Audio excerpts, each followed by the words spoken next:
Hi everyone, hope you're enjoying the web track so far at this year's SharePoint Conference. My name is Ethan Goresh, and with me today is my co-presenter Jeremy Kelly. And today's topic is all about using jQuery and content search web part display templates to create modern websites. Now hopefully you all attended, or at least tried to attend, the SPC 019 session I presented yesterday with Alyssa Levitz, and if you did, you'd know that we've made really significant investments in SharePoint 2013 around enabling all web designers and web developers to be productive making SharePoint websites and using sort of the tools that they want to use, the apps that they want to use like Dreamweaver or others, and modern frameworks like JavaScript and jQuery and all those other ones that those people want. In particular, though, the reason for today's session is we wanted to go deeper on designing the display templates for content search web parts. In many ways, the content search web part is the single most important web part in a search-driven SharePoint 2013 site. And we're super excited about how it fits into that overall designer story to enable people to use modern frameworks like jQuery or CSS3 or others to make some amazing modern-looking websites. Now, let's talk a little bit in more depth about what we're going to learn today. So first and foremost, I want you to take away from this session that the display template framework lets you use the skills and tools you already know as a web designer, web developer to build great experiences. So leveraging CSS and jQuery, which is what we're going to show today, to build really dynamic experiences is incredibly easy. And one thing I'd like to note, while we're talking about jQuery in today's session, there's nothing unique about that particular framework that makes it work with display templates, but rather, we've made this framework possible to work with any tool set that you want. So you can build display templates with MooTools, Sprout Core, name your favorite, JavaScript or other framework here. This is all about being open to those web technologies. We're talking about jQuery today simply because that's the one we see with the most usage in the wild. And so we think it's the one that, again, most developers already know or want to know. Secondly, another experience that I'm going to show you in just a few minutes on the Contoso website is around refiners. Refiners are an incredibly powerful manifestation of building search-driven experiences. Using refiners, it's really easy to get that experience that you may have only ever seen on large sites like Amazon or Best Buy, where if you've got a large set of content and you want to give users a way to navigate through it, slice and dice, find the content they want, even though it's something you might have only seen in the past on high-end search engines, in SharePoint 2013, the refiner framework is deeply built in a way that makes it easy to build powerful interactive search experiences. And we're going to show you today some more about that refiner model and the refiner display template model as well. So I did briefly want to talk about a slide that those of you who were in my SPC 019 session already saw, but I did want to go through it quickly to set the stage for the overall design model in SharePoint 2013 and how these content search web part display templates fit in. So I'll really quickly tour through some of the stuff from yesterday's session. We still think that for all web designs, we'll start off with comps, those idea of visual, graphic files showing you how different pages should look, where you can think about, your branding and your, what they call your red lines, your spacing, your fonts, your visual imagery. And once you like those get built by a web developer into HTML and CSS and JavaScript that are not bound to any content management system, but are implemented in the way that you'd want those things to work. In SharePoint 2013, and as you saw in yesterday's session, you can upload those directly to SharePoint. They will automatically be converted into working SharePoint master pages. We'll do those sort of core SharePoint tasks like putting in your constant placeholders, putting the ribbon in a useful spot in a way that you can move around. And then the next step, of course, is adding in a lot of those SharePoint-specific controls to make the site really be interactive based off your real data and use some of those best capabilities of SharePoint. And of course, web parts are an important part of that, and the content search web part, as I mentioned before, is probably the most important web part you want to insert. So that's the way by which you will get these snippets or these web parts onto your page via the snippet gallery. And then in today's session, we're going to talk all about the branding and styling stories of those specific elements of your site. And of course, in SharePoint 2013, as you guys saw in the keynote, notably marked by the Dreamweaver bug that has been seen and talked about, But you can use any tool that you want for this process. You can use Dreamweaver, you can use Notepad++, you can use Visual Studio, you can use Microsoft Expression Web if you want. Any tool that you want. We are entirely out of the tools business and really excited about it.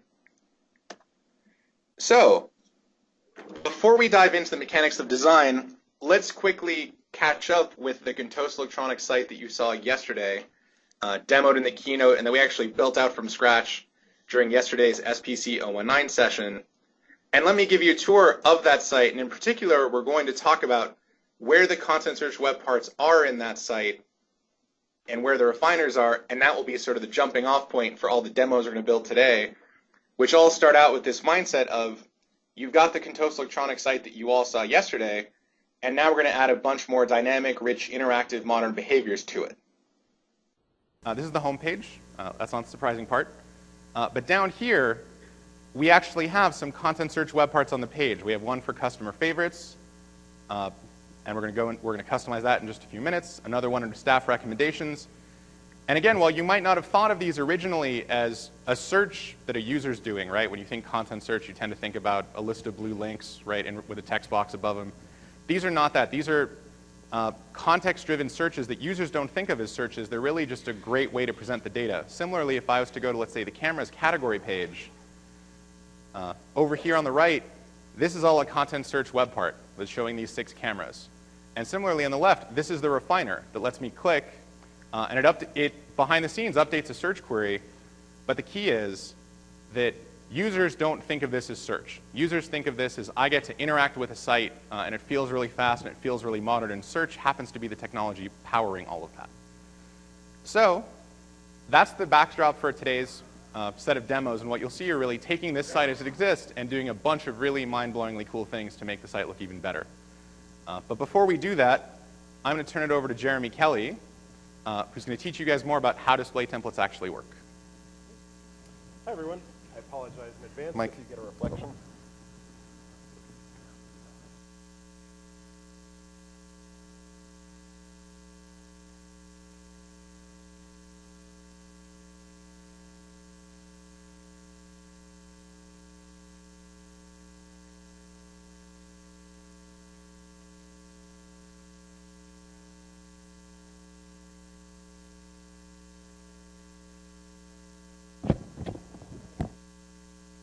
Here you go, Jeremy.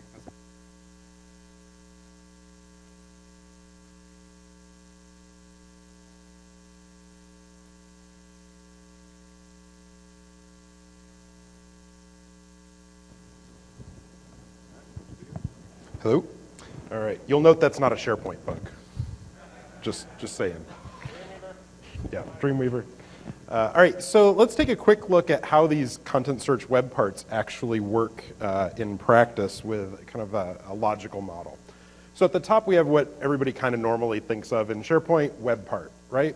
In this case, our web part really doesn't have a lot to do when we look at customization. Our web part is going to specify the query that we want to execute with search. It's going to specify the templates that we want to use. And it's also going to give our users a chance to kind of override some of our inputs that we're going to define as we go through our demos. The web part's going to get loaded with the page. So for each web part you put on, you're going to get the web part itself loading.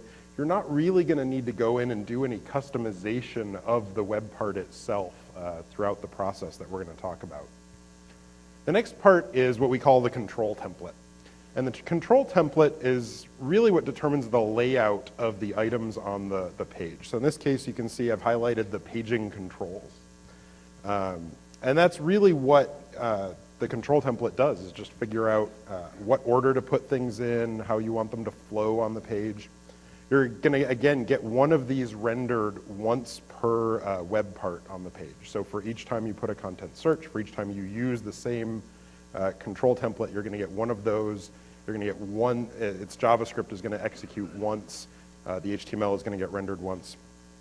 And then the items themselves are going to pop in. They're going to go a lot faster than I've shown on the slide here, but the item template determines how each item coming back from search should look. In this case, you can see we've got picture and text and other data coming back.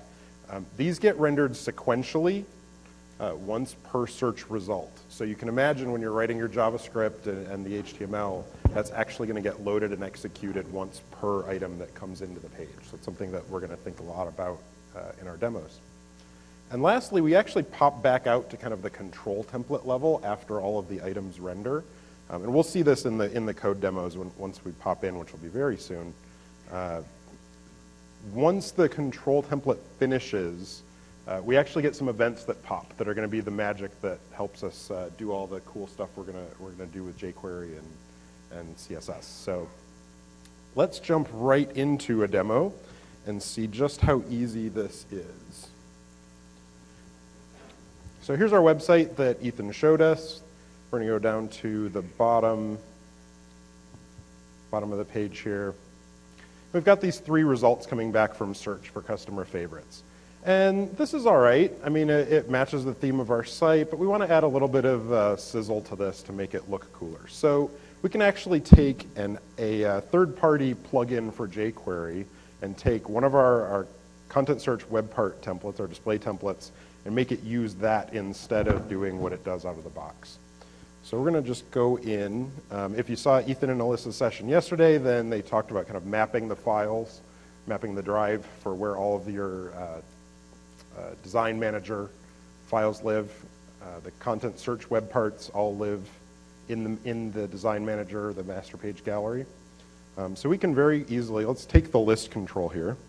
I'm just going to copy and paste, right? So I'm going to take one of our out-of-the-box templates, and I'm just going to paste it in a new copy. All right. File dialog is gone. All right. I'm going to rename this from control list, and we're going to call this control J show off. Now, as soon as I've done that copy, SharePoint in the background is creating a JavaScript file for us. You'll see that for every template you have, there's going to be 2 copies, an HTML and a JavaScript. You always want to edit the HTML file because you don't want to worry about customizations in the JavaScript getting overwritten.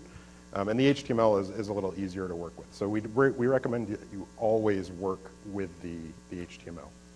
So let's go into Dreamweaver and we'll start taking a look at what this template looks like. First thing we'll notice at the top is the title. The title is what's going to actually show up in the SharePoint UI when a user wants to put this on the page. So we're just going to update this. J show off live at SPC12. So now when I go to the drop-down to select my template, I've got a really friendly name.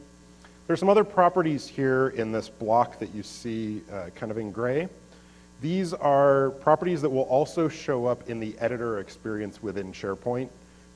They're not really things that we need to edit at this point to do anything, so we're not really going to touch them. There's a description in here, so if you want to give a friendly description for your template, you can do that. This is the main reason to start with an existing copy of a template, because you're going to get the content type ID and a bunch of other properties that you don't want to try to figure out by hand. So by copying one of our existing files, you get all that working right out of the box. So let's slide down. First thing we're going to come to is a script tag. And so far, this looks mostly just like HTML. And then we have a script with this $include language script line in it. One of the things that we're doing, even though we're calling this an HTML file, is SharePoint is doing a little bit of work. When it generates that JavaScript file, it's actually taking the contents of this HTML and compiling it effectively into code that SharePoint is actually going to render on the screen. So we're going to see a bunch of helper functions and some other stuff, but the layer of things we're introducing here is very minimal. We've tried to keep it as clean as possible so you can do what you're used to doing with HTML and JavaScript. So I'm going to actually paste in a reference here. I'm going to include a new line. So I'm going to copy, and I'm going to include the JShowOff library. So this is a third-party control that we got off the web, and I'm just going to add a reference to it right here. What this is going to do is it's going to tell tell SharePoint when our template loads that we need to pull that file in along with our own code. So I'm going to add also a reference to an external file that is one that I wrote. We're going to see in a minute has very little code in it itself. So The main reason, I'm going to bring this file up and we'll take a look at it, and you'll probably ask, why did you bother to make this an external file? You can put all of this code directly into those files that we were looking at. But I put it in the external file for a couple of reasons. One, if you have a large block of JavaScript that you're working with, it's easier to handle as an external file. It keeps your HTML display template a little cleaner. It also lets you get the full syntax highlighting of whatever tool you're choosing to use for your JavaScript. And if you're using Visual Studio, then you get IntelliSense and other great features. So in this case, my JavaScript file is pretty short. I've got a single line here that is basically calling the jShowOff plugin, passing some parameters to it. So next, if we move down the page, we get to finally some actual real HTML here. We've got a div. This div is the most important div in our display template because when SharePoint picks up this file, it's going to actually use the contents of this div as the thing that gets rendered on the page. So all of our customizations that we're going to do need to happen inside of this div. And if we looked at the structure when the page renders, this div itself isn't going to be there, but all of the things inside of it are. The next thing we're going to notice is some more weird comment markers and this hash underscore marker.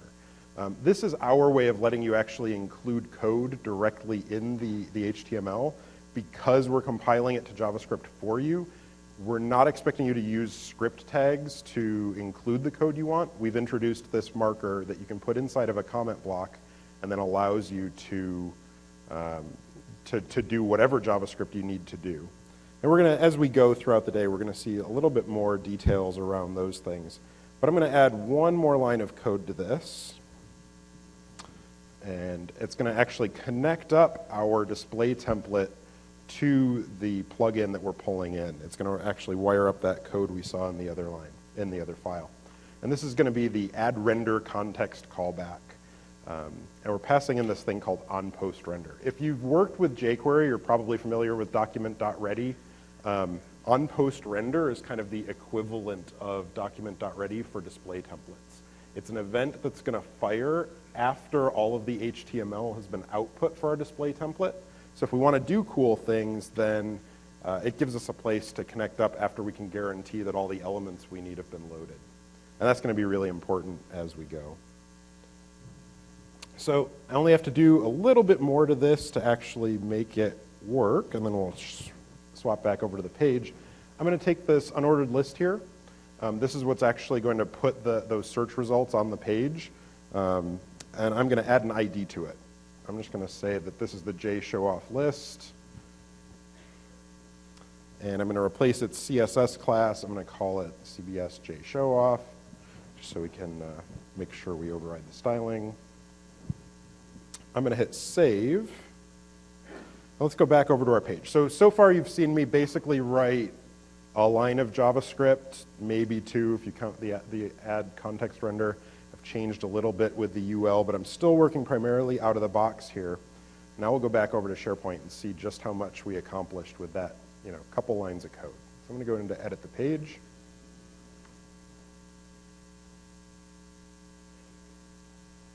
And I'm going to come down here and edit the web part. Just going to load. And you can see here the properties for our content search web part. If you went to one of the sessions yesterday about working with search, they talked a lot about the query part of this. We're not going to really go into depth on that part in this session. But let's see here in the control template, here's our jShowOff live at SPC 12 template that we just created. I'm going to hit OK. I'm going to check the page in. Publish the draft, get us a little more screen real estate. And all of a sudden down here, our three little items have got a little bit more snazz to them than they did before. So hopefully that's a little bit more eye-catching, attract customers to those items when they're looking at the page. And again, I really only added one or two lines of code to make that happen. So I went from out of the box, pretty plain display template to full animation using a jQuery plugin out of the box. So I think that's pretty cool. I hope you guys think that's cool. That's worthy, all right? Let's cut back over to our slides and look at, so what did we see in that? The important things to take away from that really quick demo: we have an include script call that loads custom JavaScript. We write our customizations inside the first div. Our on-post render fires after the control and the item templates are done rendering.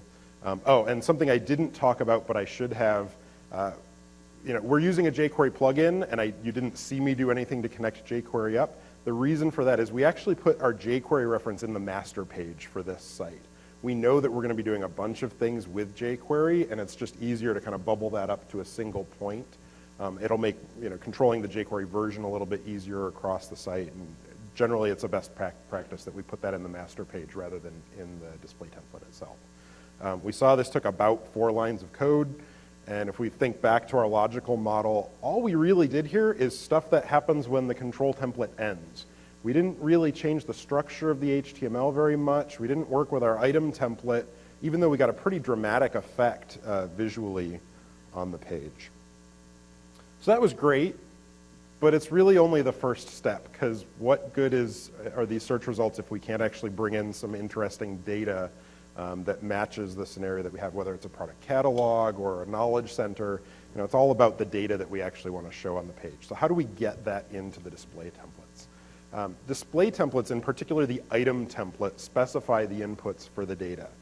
If we think about the item template we were looking at, you could see we had the title and the URL that title links to. The price was another one of those inputs, and even the thumbnail that's on the page was an input that is defined in our template and that we can control. Let's see, all right. To wire those up, the search managed properties are the thing that we use to get the data in. And we can specify them 2 ways. One is defaults in the item display template, and we're going to see in the next demo how exactly we do that. But basically, we define, as template writers, we're defining what the default initial properties that we want coming in are, and then our users can actually override those per web part. So in the property editor that we saw, there's a panel that allows our users to actually say, in my case, instead of description, I want detailed description to come in, and we can remap what property comes across. So let's actually see how that works. Let's swap back over to our demo machine, and we'll look over here at the staff recommendations tab. And staff recommendations, we want to do something that's a little bit more colorful, probably a little more interactive for our users here. If you saw Ethan's demo yesterday, you probably saw the little slider. We want the user to be able to hover over and get a little bit more information. It'll let us use some different image sizes and hopefully make it a little bit more attractive to our users. So let's see what we can do just out of the box. I'm going to come down here. I'm going to switch to my edit tab. Edit the web part again. And we're shipping you an okay number of starting templates. They're really good for building. And one of the ones that we ship is called the large picture. And large picture does some neat things, and we'll see it in action again after this demo. But let's see, all I did was change that template. What did it do? Well, we certainly got something very different looking. It's big. It's probably bigger than I want to devote to each of my products on the page. And the images that we're using from our product catalog don't really lend themselves to this aspect ratio, to this size on the page. The tower is cropped a little strangely. So I like the way that this is going. I like kind of the fade effect that it's got. I like the idea of the way that it overlays the text on top of the image. But I think we can take this and actually make it a little bit better for our scenario. So I've pre-created a file that we're going to work with, and I created this one off of the out-of-the-box large picture template. So there isn't a whole lot of magic that I've done here that you haven't already seen. I added one of those on-post render calls. I've added some JavaScript references here that you'll see. And I'm introducing a new one here that I've added that's include CSS. So in the model we're creating, including CSS is basically the same as including JavaScript, right? So when you want to use external styles to make everything look great, it's really easy to include it. You don't have to learn a whole lot of different syntax. It's all basically the same, just a different helper function to call. So let's scroll down here and actually look at, we're going to start with the HTML part of this. This is a little complicated, and we know that the sizing isn't quite the way we want it. So I've got a snippet here that I'm actually going to replace that code with. And I'm going to go right inside this container that I created, and I'm going to paste it. And what have I got? I've got an anchor tag here. I've got a div with kind of the thumbnail, so where our image is going to live. I've got this overlay that's going to be kind of that transparent backgroundy color. And then I've got a data container where we're going to put the information that we want to pull out of search, the title, and I think we're going to pull the price back in, because if you notice, we lost the price when I switched the template. That's just because the out-of-the-box templates don't predefine for the particular fields that we want. So we're gonna fix that as we go. One of the interesting things that's happening here, if you look, let's take the href here of this link. We've got another one of the hash underscore hash and hash underscore markers here. What this is actually doing is allowing our engine to replace right in line in the HTML of a JavaScript variable that we've defined up above. So we're making our HTML really dynamic by letting me do replacements in line with values that are happening at runtime. So I don't necessarily know for this particular item what the URL is going to be. Search is going to give me that data back, but I can actually plumb that code in to handle that for me without having to write many copies or have to define that data ahead of time. The other thing we looked at was kind of the image on that template. And we said that it was really large, and we didn't really like the way that our product images scaled to that aspect ratio. So if we look here, there's a line here that's getting picture markup. So get picture markup, it's another one of our helper functions that we provide out of the box, passing it a URL, passing it a width and height, and a CSS class. So what this is going to actually do, I'm going to change this to be a square image that we're going to want. We're going to say 135 by 135 sounds pretty good. And what's going to happen is when SharePoint requests the image, so the markup is going to come back from this function, we're going to put it into our page at runtime. The URL that it generates is going to work with our image renditions feature that has been talked about in other sessions, which means that we're going to get an actual 135 by 135 image. We're not going to get a big image that's scaled to 135, 135.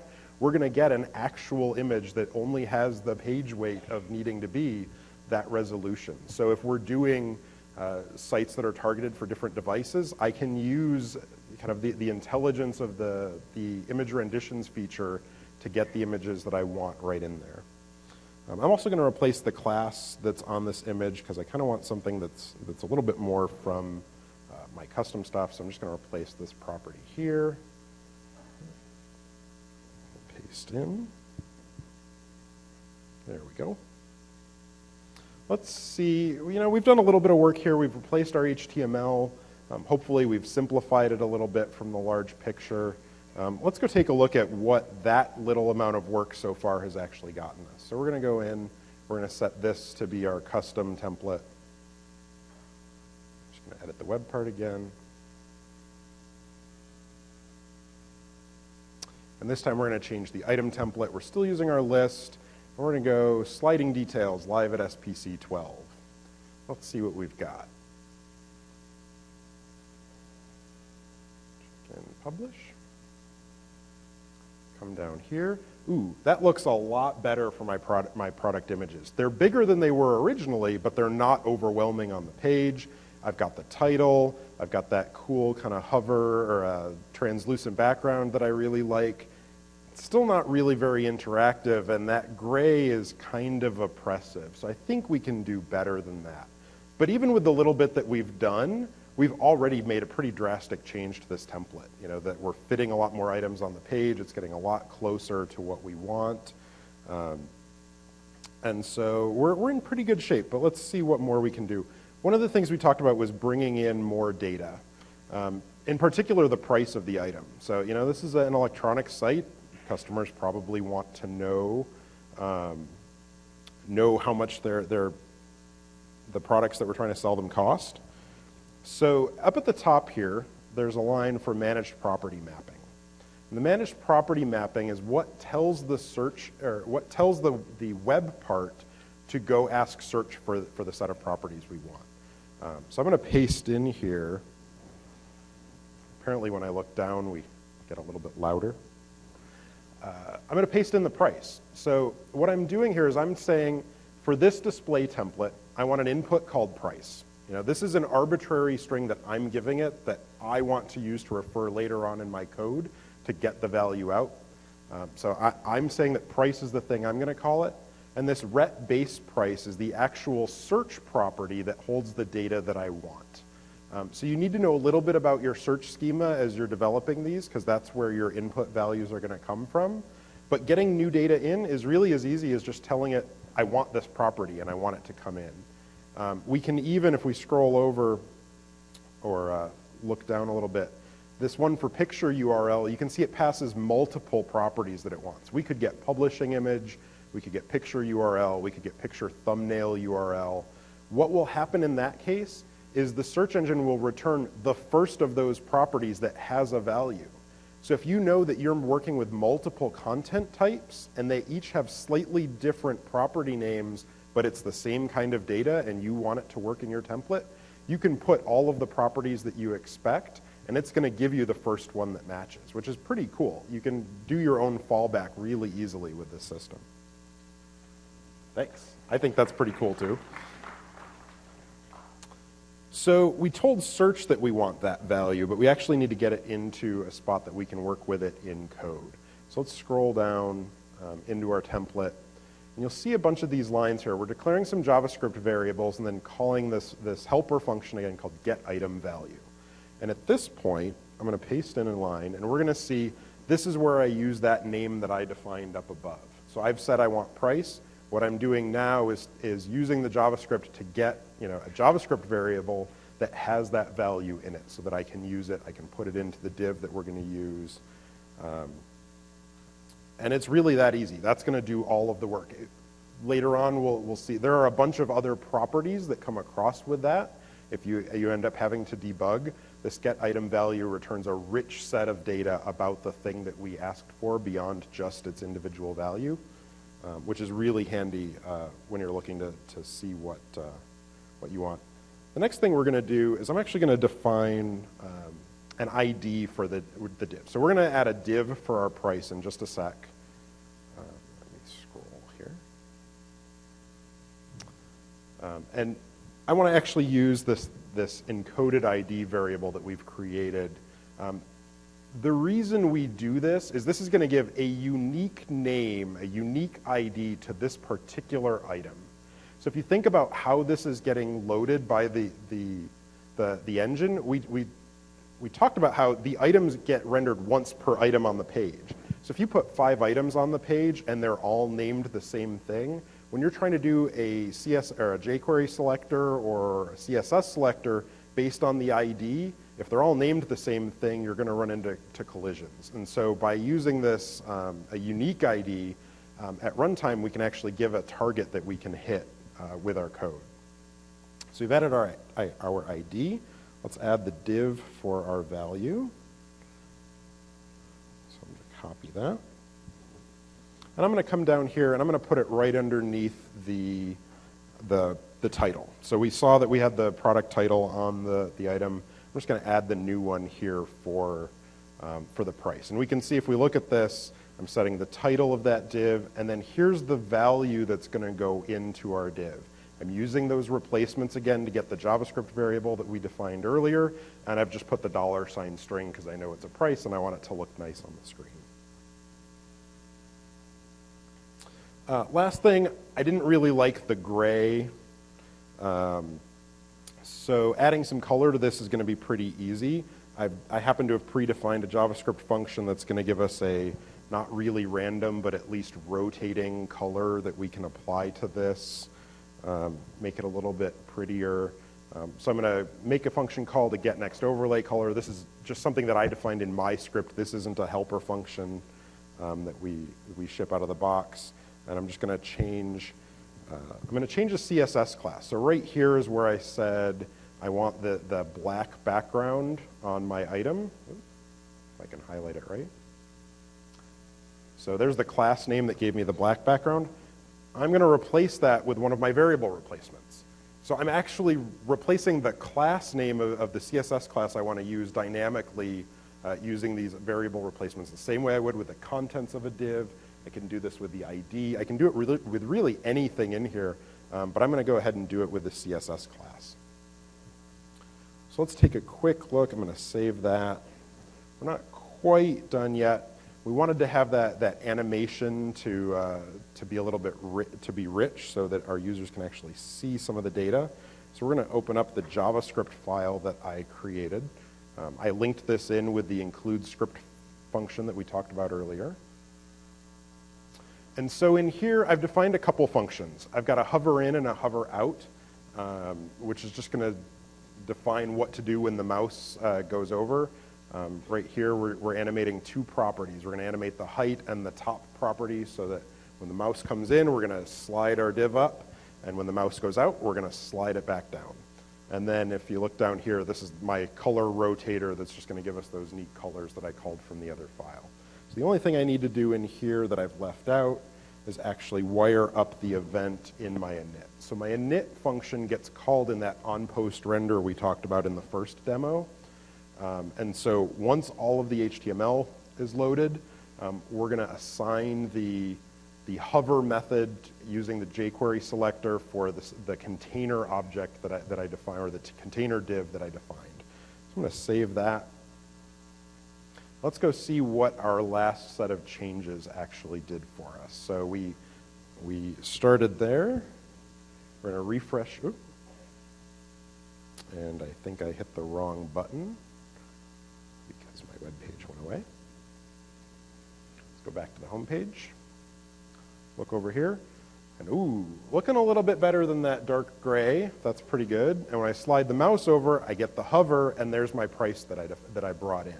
So I used a couple lines of code to bring in that value from the search engine. I did a couple CSS tricks and JavaScript tricks to get the color and the hover. But again, I haven't really written a lot, and I certainly haven't needed to go very deep in terms of the customization.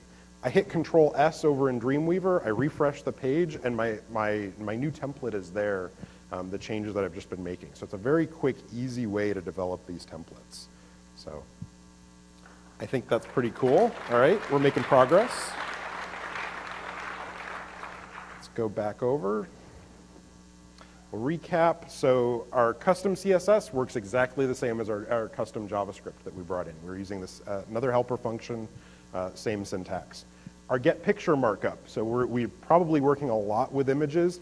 That's our connection to the image renditions feature that we all think is really cool and really helpful. So when we pass in the width and height, it's going to match the closest image rendition that we have. And then we're going to connect our event handler. So we connected the hover event in the on-post render to make sure that all of the HTML elements that we want to act on are created when our event fires. And in this case, we looked at both an item template, and we did a little bit with that on-post render for how the control template ends. So we're still working in a fairly narrow set of things to do really cool effects.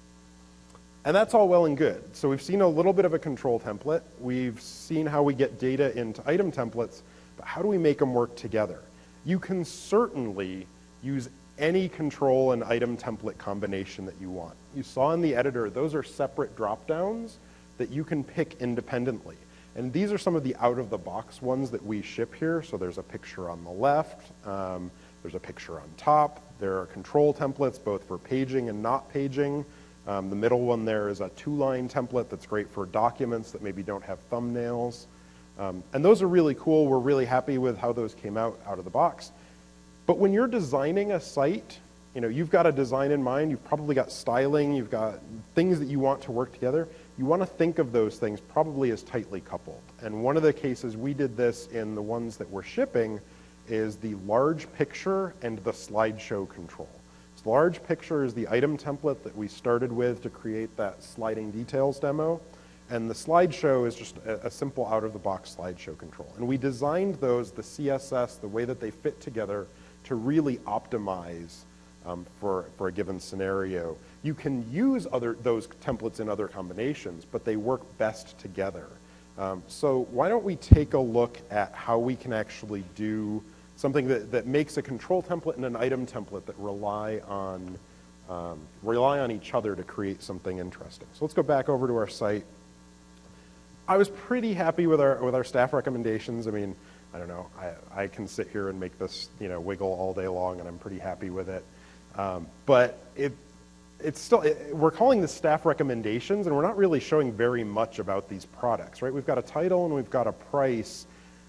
I think we can show a little bit more about why our staff may think that these are interesting items. So why don't we see what we can do if we create a little bit different control template that's going to lay these out differently and give us a nice anchor point for some more rich data. Let's come back over here. Let's open up another one of our files. So I've created another copy of our list control, which was the one that we started with earlier. And I've called it the preview pane. Open with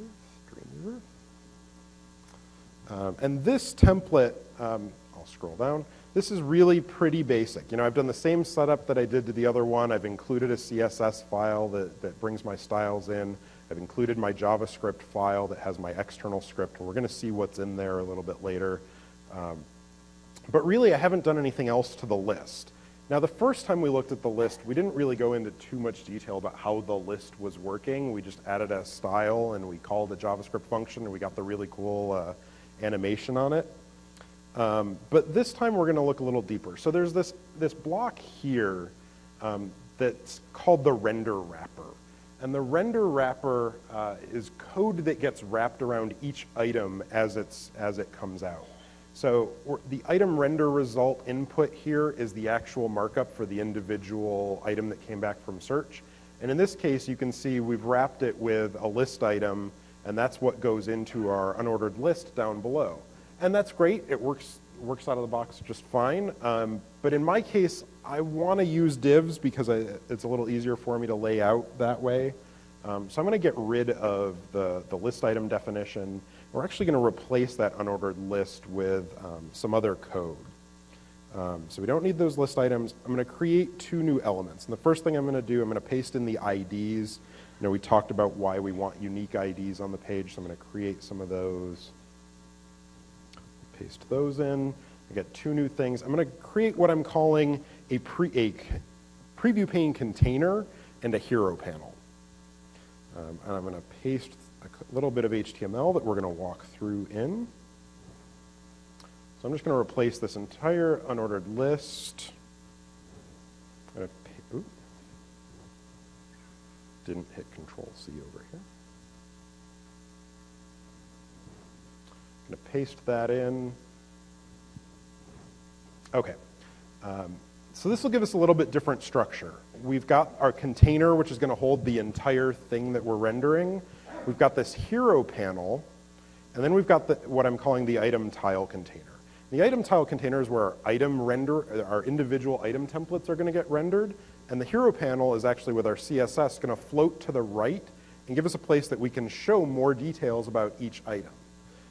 So I think that's going to be pretty cool. It's going to let me show more details about the items as I go.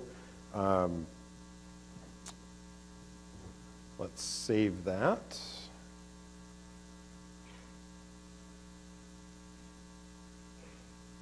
Let's go back over. I'm going to edit the page again. Oh, lost my login.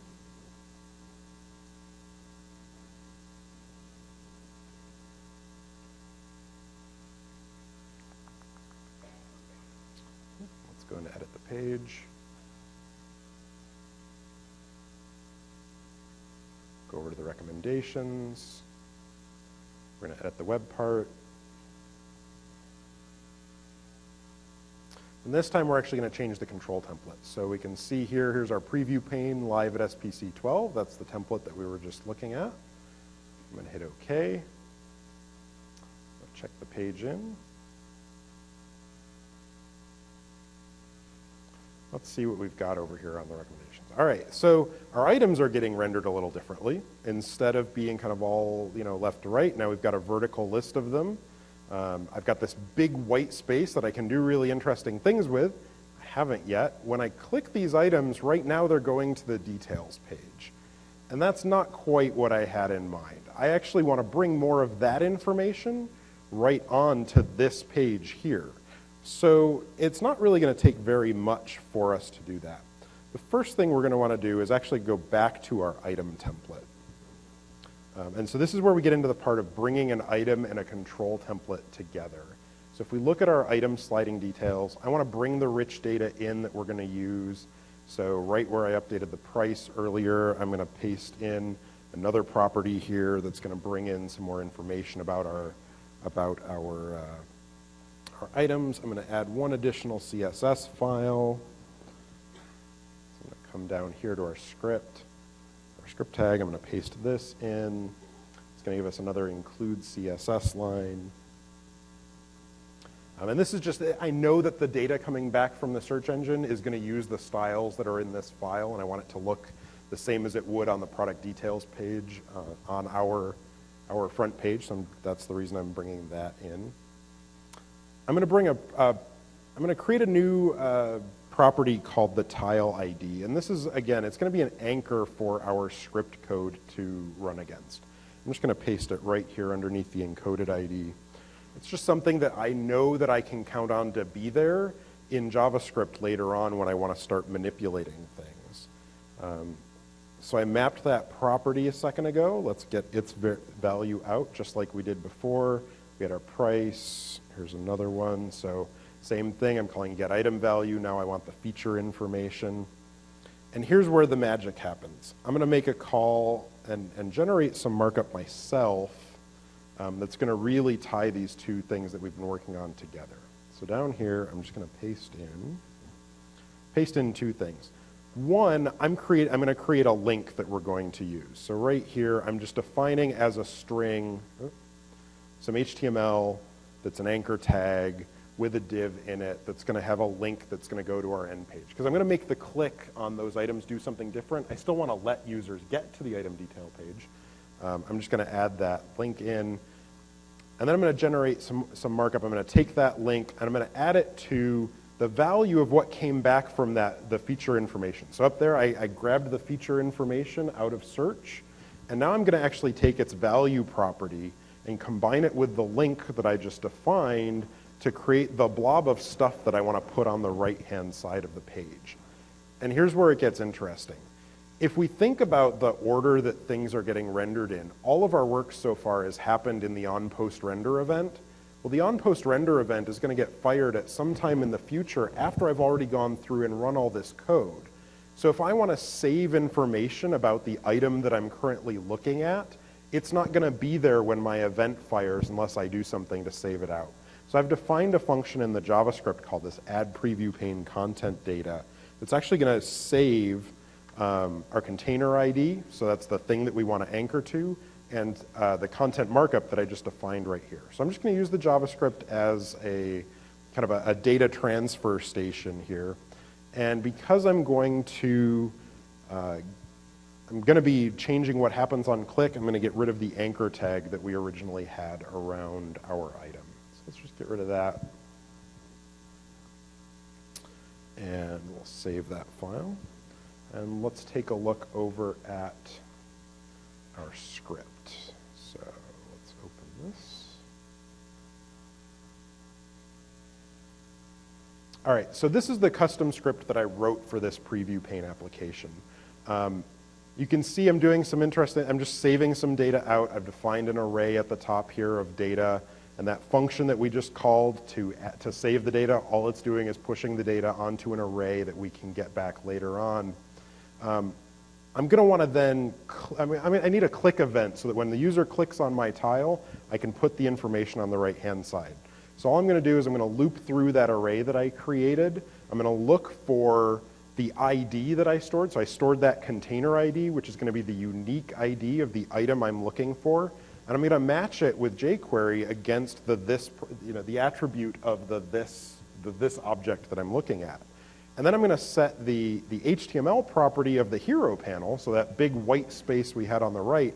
I'm going to set the HTML property of that to the blob that I stored off in our JavaScript in the item template. And to make that happen, I'm just going to wire up a click handler on that event. So we're going to go, here's my init function that I wired up in the onPost render. I'm going to paste so that it's going to do two things. It's going to wire up the click event, and then I'm going to click on the first item so that I actually get some data shown the first time we're there.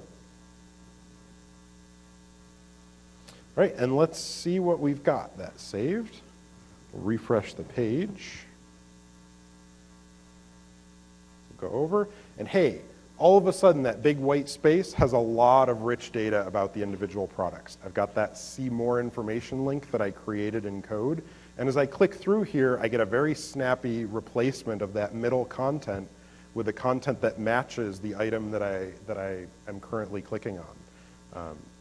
So that's a really easy way to tie an item template to a control template. If I select each of these individually, they're not necessarily going to stand on their own, but if I'm doing a rich design for my site, I probably want to have a pair or two of these around that do interesting things together. So let's go back over to our slides. Oh, and I keep clicking on my own keyboard. And let's recap that. So we used our onPost render to initialize information that's not dependent on individual result data. And that's a really key point, right? When the onPost render fires, we're not going to have the individual item data. I had to use JavaScript to save it off so that my event handlers would have it later on. And another thing that didn't really come up in this demo but is important to know, all of your inputs are basically treated as strings. So if you're doing something that you expect to be a particular kind of data, like a URL or a date time or something else that you might do some processing on, it's important to validate that data type before you start processing it, because our users could remap our inputs. Right? We saw, the users can change the property value. If they change it to something you're not expecting, you just want to make sure that your code is robust enough to handle it. And this demo was, it's about 50 lines of code, mostly for my event handlers that I wrote to do the animations and to do the looping to get that information. So I'm going to pass it back over to Ethan, who's going to talk about our search data provider.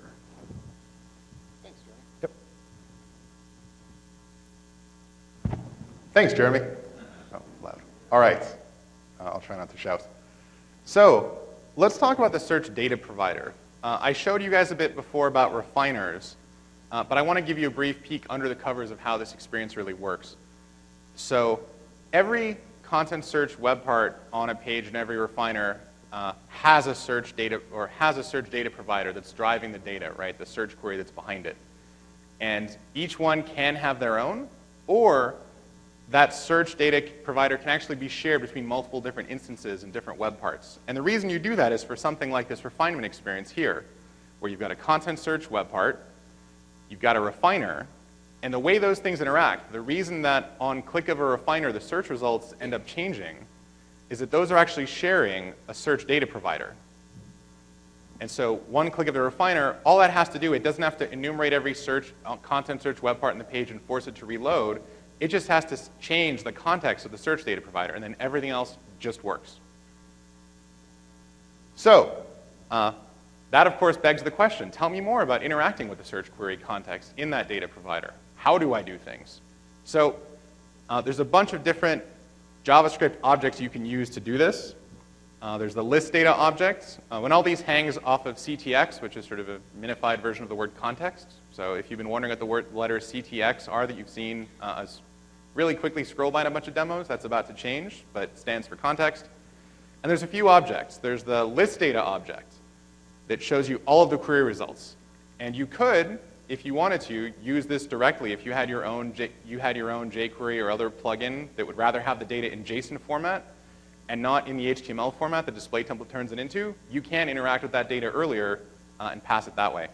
Similarly, for current item, in an item display template, if you want to do the same thing, that'll give you the data for the current item being rendered. And lastly, there's the client control object. And the client control object, sort of like its name implies, allows that client-side code to control what search is actually doing. So you could use it for paging, you could use it for sorting, you could even use it for infinite scrolling, which is what I'm going to show you. So let's switch over to a quick demo. So picture this. You are the web designer of Contoso Electronics, and the good news is ever since your company adopted SharePoint 2013, you've been delighting your bosses because you've built some amazing looking stuff. It's actually easier than ever was before, but you haven't quite told them that. So you just get to work less hours. It's great. But the bad news is, now that you've done this, their expectations have gone up. And it turns out the marketing manager for the camera department's been searching around on the web. They've seen some sites like Pinterest, right, that have this infinite scrolling semantic, whereas as I scroll to the bottom of Pinterest, more stuff just keeps on coming, including some terrible movies. And so to learn how to do this, sorry, I guess I shouldn't editorialize. Personal opinion, not Microsoft's official position on the movie Norbit. And of course, as I wanted to learn this, I tried to find a good example of this, and being the day after the Bon Jovi concert, I looked at Bing Images, which it turns out does the same thing. As you scroll around, more and more pictures of Bon Jovi just keep on appearing, which if you liked the show last night is great. If not, we'll just switch to something else. So I've looked at those pages, and it turns out I've uncovered the secret of how infinite scrolling works that I'm going to share with you now. It turns out that all of these pages are in fact just search-driven pages. And there is a hidden div behind the scenes where searches are happening, right? Where every time I scroll to the bottom, whereas in most search experiences, when you hit next page, it just redraws the next page. In this case, that hidden div is actually getting new items. And there's JavaScript on this page that just keeps appending those to the bottom instead of replacing.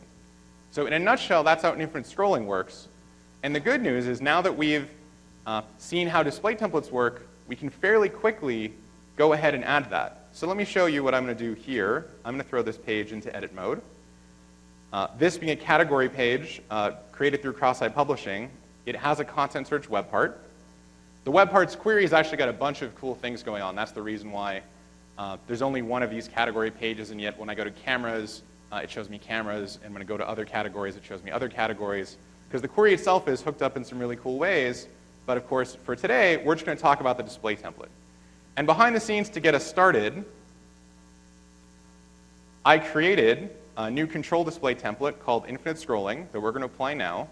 It doesn't do anything yet, because I actually wanted to create this live for you because it actually is that easy. So let me save this page, let me check it in.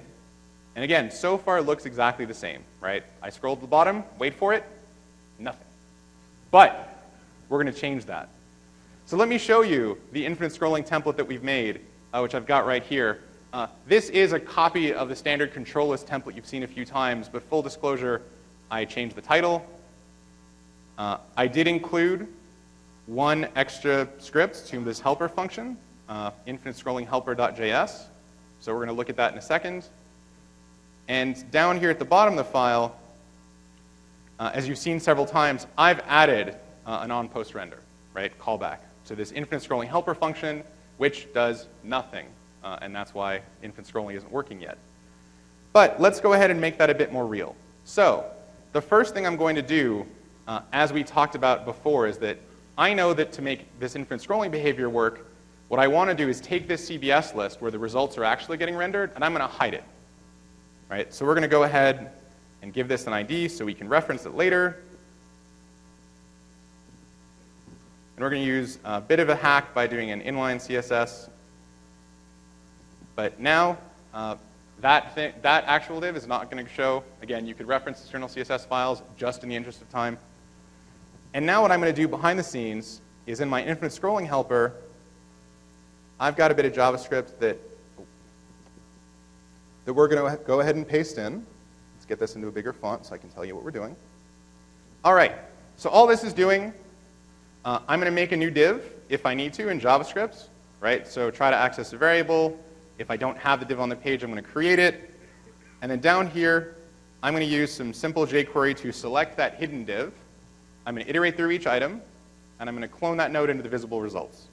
Right? So far, nothing too complicated. In fact, if I went back to the display template and showed it to you on the page, it would look exactly the same. Only difference being I'm doing one extra copy of that data from those hidden results into those visible results. So, nothing so fancy yet. But the next thing I'm going to want to do is handle that scrolling event, right? The first thing you're going to have, or the next thing I need to do with my infinite scrolling is I have to know when you're at the bottom of the page, because that's when I want to fetch more items. So it turns out, all I have to do for that, let me grab this little bit of, let me not go ahead and cheat to the end. So I've got a bit of JavaScript here that I'm going to quickly copy and paste. And so I'm going to go back to my init function. And down below where we got this visible div, I'm going to add this. So what are we doing here? Some fairly standard jQuery. I'm going to take the S4 workspace object, which I happen to know in SharePoint is the ID of the entire page. I'm going to register on the scroll events. I'm going to calculate the current scroll position whenever we scroll by just summing up the height, the scroll top position and the height. And I'm going to check to see, is that the bottom of the page, right? Does the sort of my current position lower than the bottom? And that's where I would go in and do my search context updating. So everything I've shown you so far, purely standard jQuery, so we could get to this moment. So all I need to do is grab this little bit of JavaScript here.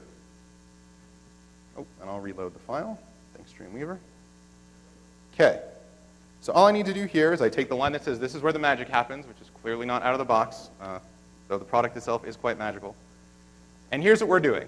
So the first thing I do, I use the CTX client control helper function for get paging info, which is going to tell me what page of results am I on. And I'm going to check if this is the last page, right? And then, if there is more data, because I don't want to keep doing search queries even when I run out of cameras, I'm going to use this one line, which is really the entire reason I built this demo for you.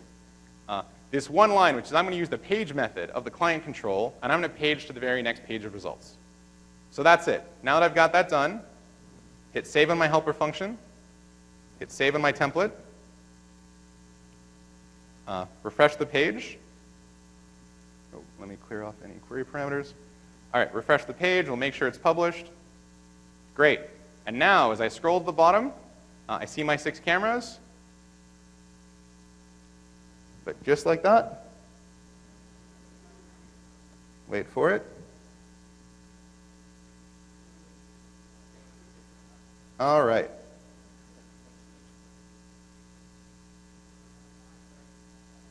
I have a line break problem. Line 40. Oh, I love it. Oh, thank you. Damn my verbose comments. Results, save. All right, let's check in the page. All right, let's scroll to the bottom. And just like that, more cameras. Infinite cameras. All right. Whoever helped me out in the audience, please come up after. I want to thank you and buy you a beer to ask the experts, which you should all come to tonight. All right, so quick recap of what we did. Overall, how this works, we hid the actual query results. So those were rendered into a hidden UL. We used an on-post render event to copy those into the visible one. And then we registered our scroll handle events. And because in that event, we update the search query context, that actually informs the entire display template that I have to call on post render again. I have to re-render because the search context has changed. So again, I didn't have to do a lot of work in that event to say, please redraw. I just said change the number of items, and the display template framework did the rest for me. It actually was only about 18 lines of code if you don't count line breaks and comments, including the one that almost broke the demo. So with that, I'm going to turn it over to Jeremy Kelly to take you through the refiner model.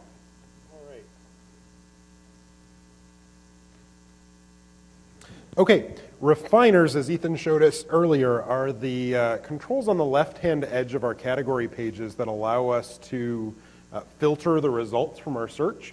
So I think we had a color picker on there. There's probably a price picker on there. And out of the box, the ones that we ship you are basically text. And text isn't all that interesting, so you probably want to be able to customize them. And you might be wondering how. Well, the cool thing about refiners is that they use the search context that Ethan just told us about. So there's a couple cool things that are a result of that. One, our content search display templates just work. So if you've written a custom display template, you don't have to be concerned at all about whether or not it's going to work with refiners. It just will. Because all the refiners are doing is modify that search query much the same way that Ethan modified it for the infinite scrolling demo. So that's one thing that you don't have to worry about as you're building them. The next thing that they do is the refiners are mapped to refinable search managed properties. And if you go to the search sessions, they'll probably talk a little bit more about that detail. But suffice it to say, you need to mark the properties that you're interested in as refinable. Then you'll add the refinement panel web part to your page or your page layout.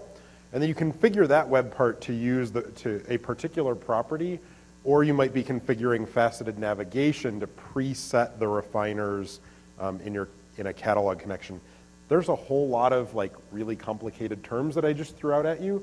My hope is that they will spark your interest enough to learn a little bit more about them. They're really search details that for the purposes of making them look cool, we don't really need to know all that much about.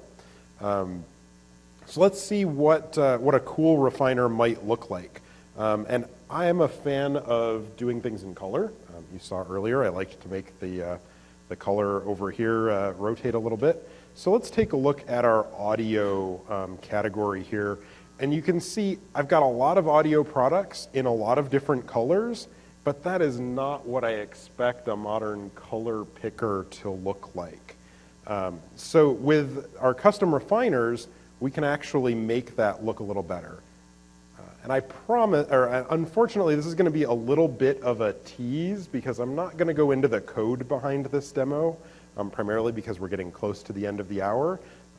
But you'll come away with the fact that these are still display templates, and they use the same model that we've been looking at all day long for how they work.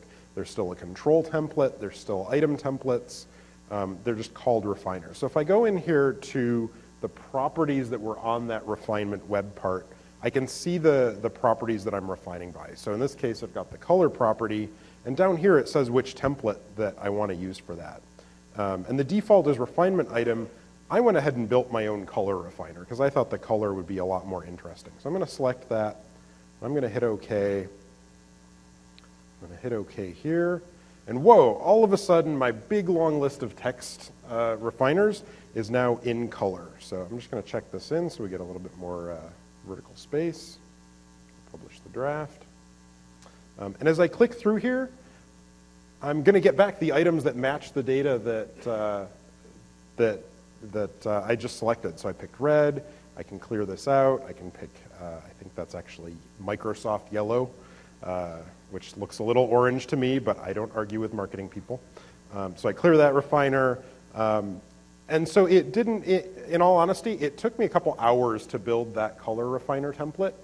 There's not much more code than we've seen in the other sessions.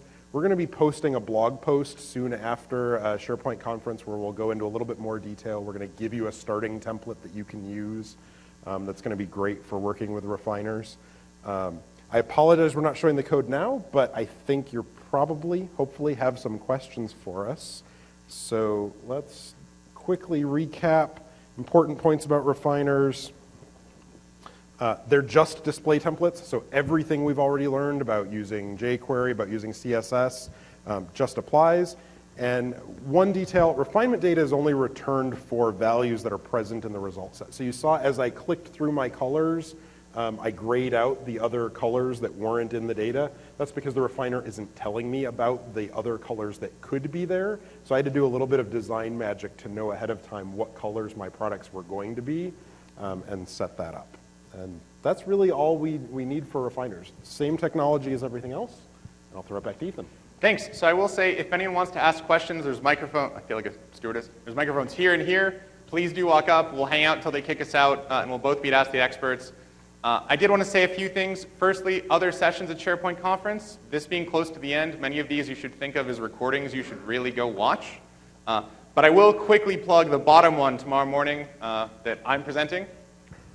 About website architecture, where we're actually going to teach a lot about how all the different design elements, rendering elements, search elements fit together. Assuming you can drag yourself out of bed that early, I think it will really be worth your time. There's hands-on labs as well. There's Ask the Experts tonight. And one other thing I did want to mention, please use the MySPC app. please give feedback. To prove to you how important it is, one of the big bits of feedback we got at the 2009 SharePoint conference was you guys didn't do enough in web content management, and this year there's been years of innovation and a whole web track. So we take your feedback incredibly seriously. If that's not enough motivation for you, the speakers are actually competing to get top scores, so if you liked what you saw, please post feedback. I have a running side bet with another presenter that I really want to win. It would mean a lot to me. So please do. If you like the session, please give feedback. If not, please come up and send an email, and that would be great. So we'll hang out and take any questions you guys have, and thanks so much. Enjoy the rest of the conference.